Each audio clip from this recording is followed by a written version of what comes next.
अस्सलाम वालेकुम, क्या हाल है आप सब के। आई होप कि आप सब बिल्कुल ठीक ठाक होंगे। आज हम बात करने वाले हैं जो नया ड्रामा स्टार्ट हुआ है मन मस्त मलंग, फीचरिंग दानिश तैमूर, सहर हाशमी, अदनान समद, सबा हमीद, उज़मा हसन, कामरान जिलानी और बहुत सारी कास्ट है।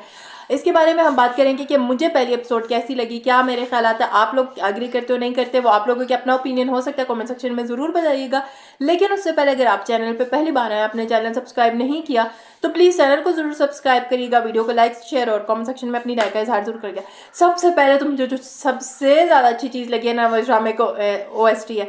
इतना मुझे कोई मज़े का लगा, इतना अच्छा लगा। एक तो सबसे पहले जो जियो के ज़्यादातर OST जिन्होंने गाए होते हैं वो उन्होंने नहीं गाया, वो थोड़ा डिफरेंट था। और जो उसके लिरिक्स और कॉम्पोजिशन वगैरह वो सब मुझे बहुत ज़बरदस्त लगी। एक डिफरेंट फ्लेवर आया ना, तो वो बहुत ज़बरदस्त लगा। OST को तो मेरी तरफ से 10 आउट ऑफ 10 है, बहुत ज़बरदस्त मुझे लगा।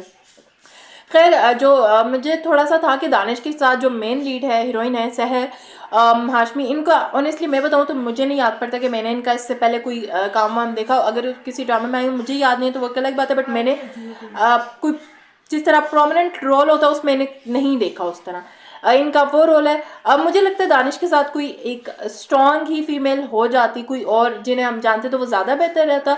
बट देखते हैं कि आगे कैसे चलते, क्योंकि अभी तक फर्स्ट एपिसोड के लिहाज से परफॉर्मेंस इनकी मुझे ओके लगी है। बट आगे अभी आई थिंक फर्स्ट एपिसोड है तो इतना नहीं मैं कह सकती, 2-3 एपिसोड्स आगे गुजर जाएंगी तो तब हम खुल के बात कर सकेंगे कि परफॉर्मेंसेस किस तरह के। बिकॉज जिस तरह दानिश की परफॉर्मेंस की तरह होना, तो दानिश का मुझे लगता है स्क्रीन प्रेजेंस जो है बहुत ज़बरदस्त है। उनका पूरा एक और है स्क्रीन पे जब वो आता है ना बंदा, तो हम बेशक उनके कैरेक्टर से मुझे लगता है जितना भी कहेंगे सेम कर रहे हैं, ये इससे कुछ डिफरेंट करना चाहिए जो भी है, बट एक वो जब स्क्रीन पे आता है ना तो पता चलता है कि हाँ भाई दानिश आ गया, दानिश का वो है। तो वो मुझे उनकी स्क्रीन प्रेजेंस बहुत अच्छी लगी। अच्छा, इसकी राइटर है नूरा मखदूम, जिन्होंने बड़ा फेमस तेरे बिन लिखा था। बट अगेन वही बात है, आप देखते हैं इस कहानी को किस तरह लेके चलती हैं, तेरे बिन वाला हाल ना हो जाए आगे जा जाके। लेकिन इसके जो डायरेक्टर है मुझे उनकी डायरेक्शन बहुत ज़्यादा अच्छी लगती है। ज़्यादातर मुझे उनकी मैंने हमने नहीं देखा था, आई थिंक मैं तब से ही उनकी डायरेक्शन की जो है फ़ैन हो चुकी हूँ। अली फैज़ान ने इसको डायरेक्ट किया।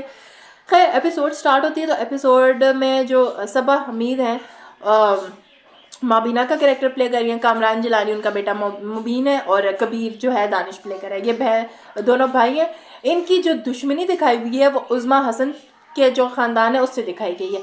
और जो सहर है वो रिया का कैरेक्टर प्ले कर रही है, वो उज़मा हसन की छोटी बहन है, और सिकंदर जो है अदनान समद प्ले कर रहे हैं। बेसिकली दिखाया गया कि जो इन दोनों ख़ानदानों की आपस में एक दुश्मनी दिखाई गई है कि शायद कबीर लोगों के ख़ानदान ने जो है इनके अब्बू को मारा था, कुछ इस तरह के। वो जो ज़ाहिर बात है आगे आगे स्टोरी जब खुलती जाएगी तो पता चलेगा क्या हुआ है। अब जो उज़मा हसन का कैरेक्टर है वो ये चाह रहा है कि इसके जो मुबीन लोग हैं, जो सबा हमीद लोगों को पहले इनके बड़े बेटे को जेल में पकड़ा दिया, चोरी का इल्ज़ाम लगा के पकड़वा ले हैं ये लोग। लेकिन अभी कत्ल के इल्ज़ाम में तो वो कहते नहीं पकड़ा जा सकता, लेकिन कोई बात नहीं, हम इसको चोरी के इल्ज़ाम में तो पकड़वा ही सकते हैं। और इसकी जो सिकंदर का अदनान समद का प्ले करे कि तुम इसकी वीडियो बना के लाना, हम देखेंगे कि किस तरह का इसको पकड़वाना चाहें। और जो कबीर है वो कुछ तकरीबन 10 साल और पता नहीं 4 महीने, जिस पर वो सहर कहती है इतने महीने तक वो आया नहीं, वो पाकिस्तान में नहीं होता और अम्मा उसको आने देना भी नहीं चाहती दुश्मनी की वजह से। और अगर कबीर ने उनको मारा है, जिस तरह का मुझे थोड़ा बहुत ऐसा लगा कि ऐसे वो करने की कोशिश करें कि कबीर जो होता है उसने मारा होता है रिया लोगों के अब्बू को, कुछ इस तरह की आई थिंक कहानी है। वो उस पर इल्ज़ाम लगाने की कोशिश कर रहे हैं मुबीन पे कि मुबीन ने मारा है, मुबीन को जेल लेके जाने की कोशिश। जो सबा हमीद का कैरेक्टर वो कहते हैं नहीं मेरा बेटा जेल नहीं जा सकता, अगर जेल गया तो आप इस तरह के इलेक्शंस को भूल जाइएगा ये वो। और जो उस्मा हसन का कैरेक्टर वो भी मुझे बड़ा ही कुछ स्ट्रॉन्ग लगे, जिसको कहते हैं मैंने नहीं छोड़ना, मुझे इनको भिजवा के रहना है। और जब उसको जेल के लिए वो जा रहे तो कबीर को जो है दूसरा कोई फ़ोन करके बुला देते कि भाई तुम्हारे घर में यही हो रहा है। वो पाकिस्तान आ गया, वो कहाँ था कहाँ से आया कुछ पता है नहीं, बट वो आता है, वो पूरी उसकी ना हीरो जो एंट्री देता है ना वैसी उनकी एंट्री है। वो आके उस बंदे को पकड़ लेता, बताओ किसने किया क्या। और जब वहाँ पे जिरगा बैठा होता है तो वहाँ पे उसे लेके जाके उसके चेहरे पे गन रखता है कि तुम बताओ कि किसके कहने पे तुम मेरे भाई पे इल्ज़ाम लगा रहे हो। तो वो कहता नहीं। ओके गाइस, हम वापस आ चुके हैं। बीच में कॉल आ गई थी तो मेरी कॉल लंबी चल गई थी, तो अगर मेरा कोई पॉइंट अब वहाँ से कनेक्ट ना हो पाया तो आप समझ जाइएगा। खैर हम बात करते कि वो उसको गन रख लेते, कहता है तुम बताओ।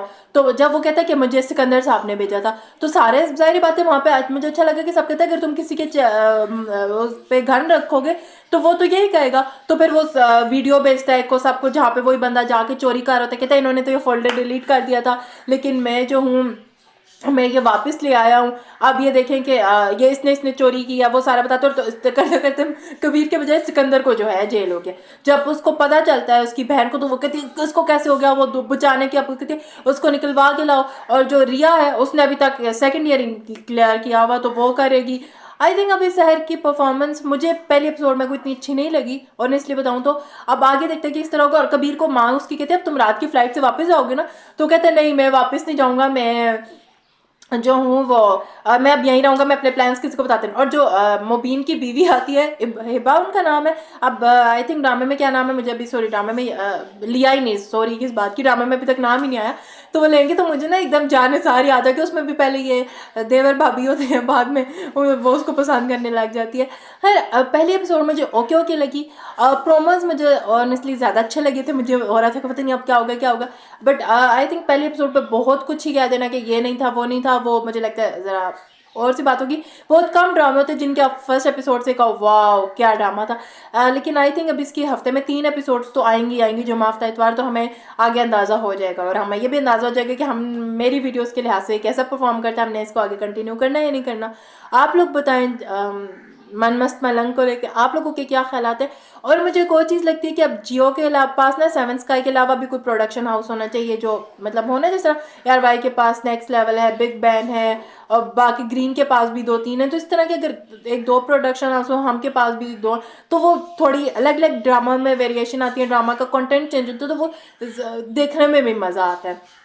खैर आप लोग बताएं क्या ख्याल आता है आप लोगों के मन मस्त पलंग को। एक और चीज़ मुझे जियो की लगता है कि इन्हें नाम जो है पहले ही बता देना चाहिए। मुझे लगता है वो जो एक ये नाम नहीं बताते ना, वो बहुत बुरी चीज़ लगती है। अगर ये नाम जैसे अब आ रहा है मन मस्त पलंग इज कमिंग सून, ये कर दे तो वो ज़्यादा बेहतर रहता है। नाम वो एक हाइप ज़्यादा अच्छी मुझे लगता है बन पाएगी। आप लोग बताएं क्या ख्याल आता है आप लोगों के। वीडियो को लाइक शेयर और चैनल को जरूर सब्सक्राइब करिएगा। दुआ में याद रखिएगा। अल्लाह हाफ़िज़।